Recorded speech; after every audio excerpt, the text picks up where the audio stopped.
Welcome back, Nick Lenz's Comic Corner, Classics / Non-Classic. This is episode number 296 and Doubleshot number 227. Just a few more episodes before episode 300. I got two Wonder Woman trades. First, Wonder Woman by Mike Deodato and, of course, William. Well, it has the... but it's also by William Messner-Loebs.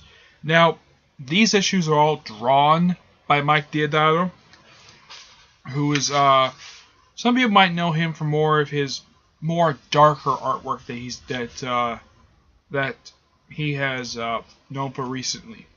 This book collects Wonder Woman, Volume 2, Issues 0, 85, 90 through 100, and Legends of the DC Universe 4 through 5. Now, 90 to 100 and Issue 0 is the contest storyline. It was at that point in time, William Messner-Loebs' last set of issues that he did for his run for Wonder Woman before John Byrne took over the book. Now, this storyline is not bad per se. It's just okay. It's an interesting idea, but the only reason why this happened is explained later on. Is the reason why. Now you're probably thinking though, why is Diana wearing this, and who is this woman? This is Artemis of the Bana. They're sort of a group of Amazons who actually did not stay in Themyscira. They basically did not worship Greek gods. They worship the gods of Egypt. No, that's not a reference to the film that was released earlier this year. Yeah, that's who they worshipped, and and because of a dumb prophecy which was explained in the 100th issue of this run. Yeah, because apparently Diana was going to die, so Apollo called for new contest. So, and apparently Artemis won the contest, so she had to wear Wonder Woman's costume. And as for Diana, she wore something similar to that, but her outfit is simply just, well, she kept the bracelets, which I'm kind of glad they actually let her keep the bracelets.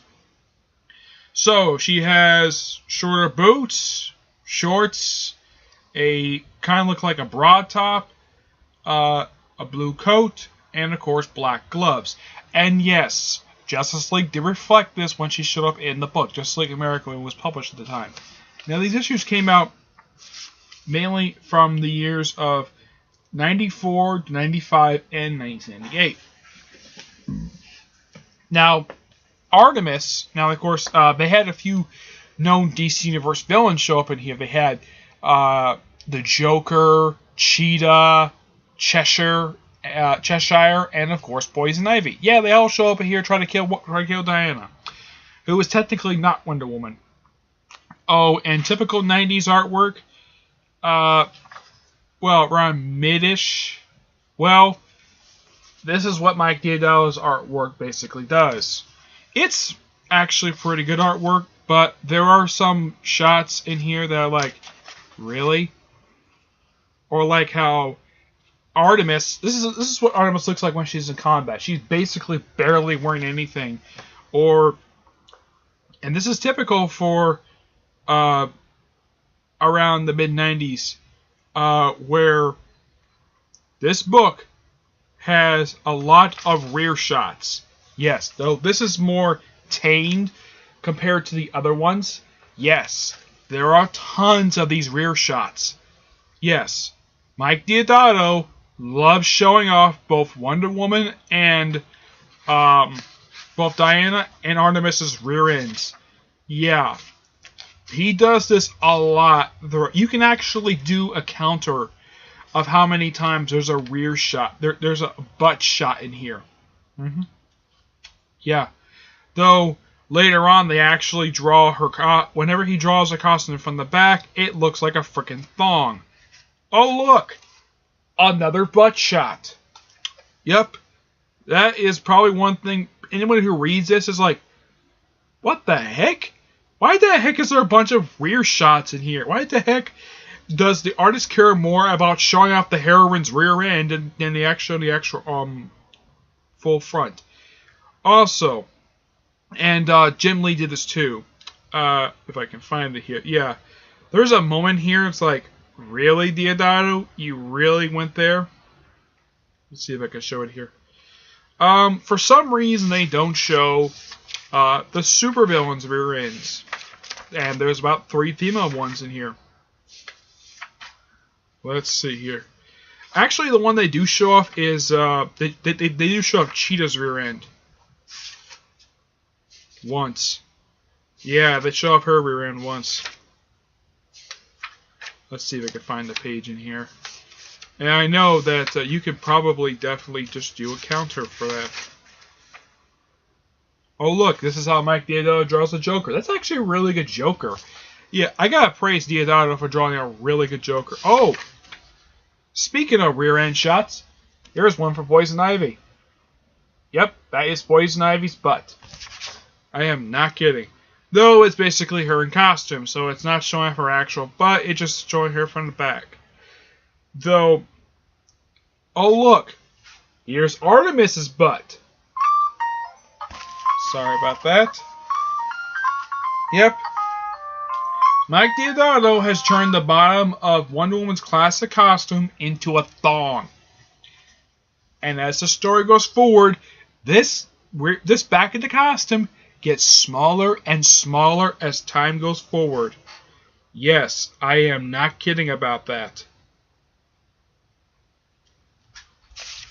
Oh look, here's Diana showing off her rear end, but it's more appropriate that she does it with this outfit than she does with her actual one. Yes, let's see here. Oh look, here's an upshot to basically seeing Artemis's cleavage. Or another 90s trope.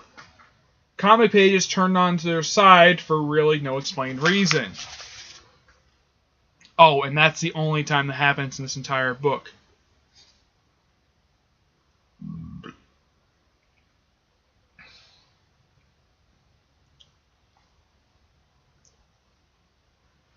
Yeah, it's quite bizarre how Mike Deodato, how he frames certain things. Oh, look.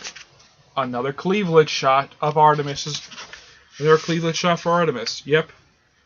Yes. That's one thing that people can criticize for this thing, is the many rear shots and the 2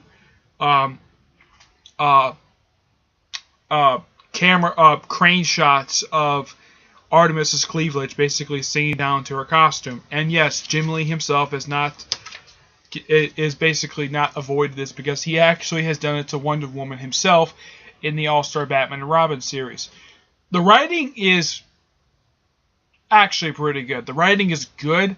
There's just the artistic thing. Now, I don't know if this storyline was popular or not at the time. They're probably thinking, give the mantle back to Diana. She's Wonder Woman.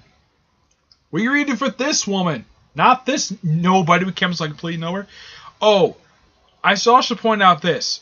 Artemis's hair is really long. Take a look how it's depicted in here. It's like when they show her full, like when the hair's like down, her hair goes all the way to the ground. I'm like, really, Deodato? You draw Artemis's hair like that?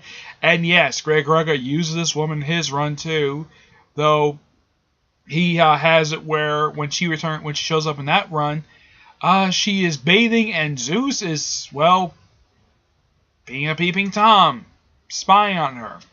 Yep. And she actually does kind of die at the end of this. But one thing kind of nice though about this is that after they show off after the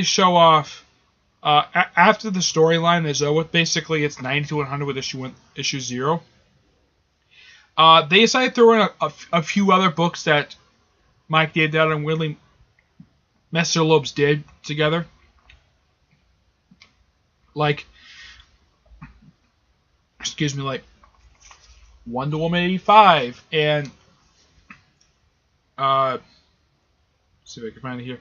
Which the art style is not much different, but one thing I can praise this issue for, there's not a lot of rear end shots. There's not a lot of butt shots in here.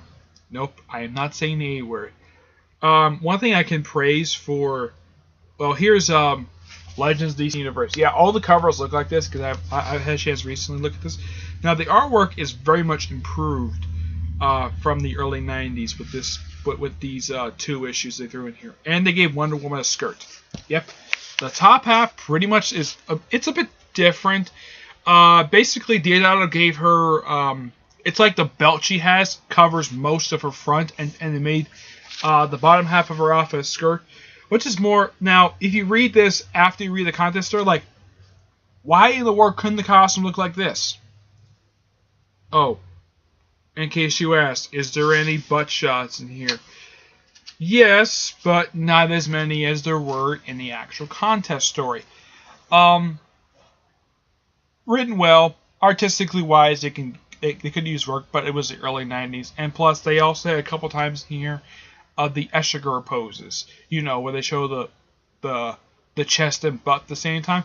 That happened a couple times in those in the contest issues, but it wasn't like distracting.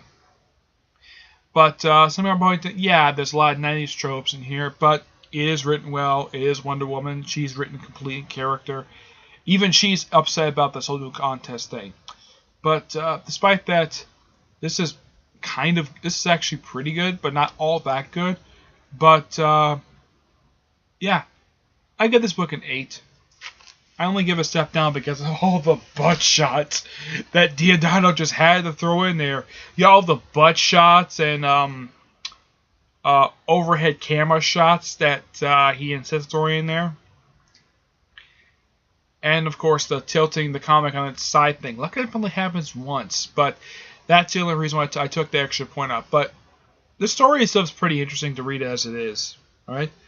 Next one is something that I actually have always wanted to review on here, on my channel. People who have reviewed the actual specials of the series. Because there's no regular ongoing thing. It just basically, whenever DC finally decides to release this thing in actual printed form as form of specials. This book collects the first 2 of them. And this is Wonder Woman 77. Yes, this is a continuation of the Wonder Woman TV show. I have not finished watching this show. I've watched the first season of it in about partway through season 2. But I never got a chance to finish watching the show. And now the issues in here are written by Mark Andrego. And they throw in there his credit for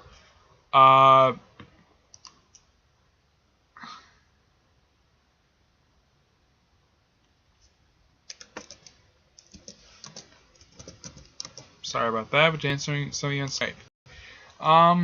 Yeah, they threw in that credit of him writing Batwoman, a run that a lot of people do not like. But Mark Andrego himself is a good writer. It's just that his only hiccup he's ever done, as far as I can tell, has been with his Batwoman run. Otherwise, though, the rest of the books he writes are actually really good. Now, Mark Andrego is the only writer on this, but there are several artists on here. You have Drew Johnson, Matt Haley, Richard Ortiz, Jason Bowder, and Kat Staggs. Alright? And, of course, they do throw in here the Wonder Woman credits. Now, some of you are probably wondering, why does Wonder Woman's costume look the way it does? There is a reason for that. That's the way it looked on the TV show. I'm not kidding. If you watch the TV show, now this book is very heavily 70s. Like there's disco stuff, everything related to the late 70s, it's in here. The only thing that's not in here is like there's no mention of basically if probably Jimmy Carter is president. I don't know, but yeah. The artwork is really good. They really depict Wonder Woman really well. Here's a sample of some of the artwork in here. Yeah. All the stories in here are really good. Now basically this is like Wonder Woman 77 number 1 and 2. And it also contains the first 13 digital chapters of the Wonder Woman 77 series. Now, this series is released digitally. And for some reason, DC only feels like putting out... Now, apparently DC does not have much faith in this series is printed in print form. My guess is for a couple reasons. One, maybe digital sales are not as high as they wanted to. and 2, there's probably not high enough interest. And plus also, maybe some of the other digital first books, which are later printed, they're probably not selling too well. That's probably the other reason why they don't release many of these things. But you see Wonder Woman herself fighting Silver Swan, Dr. Psycho, the Cheetah, and a couple of new ones. It adds really good to the Wonder Woman TV series mythos. There's reference. Oh yeah, she has a rogues gallery, and she does get a chance to use her lasso in here, and she's written completely in character. And the artist, I gotta show this to the back here. The artist does a really good job recreating the likeness of how Linda Carter looked on the show. Yes, Linda Carter. Now, some people point to her as the original Wonder Woman. Well, the first actress to play. There kind of was a couple people prior to that, but none that actually felt like watching Wonder Woman. The other two really nothing to do with it. Now, here's a image from the show of what the costume looked like with Linda Carter herself. Yeah, that's what Linda Carter looked like when she's wearing the costume. Now, I know for a fact, yeah, it's different than how she's depicted in the comics, which were coming out at the time. But this is still good. And the only reason why that DC did this, well, there's a few reasons why. Two big reasons. One, because there was still a fan base for this show. And 2, the success of Batman 66 is probably the reason why they decided to do this. Though my guess is the reason why they decided to make specials of this instead of make a regular ongoing thing is because the Batman 66 sales were not as high as they wanted to. That's just my personal theory about it. But everything in here is good. I highly recommend, especially people who are fans of the Wonder Woman TV show from the 70s. You would love this. 9 out of 10. Alright, that's it for this episode. Stay tuned for the next episode, which will be episode 298 and Doubleshot number 229. Okay? Until then, see you there. Bye.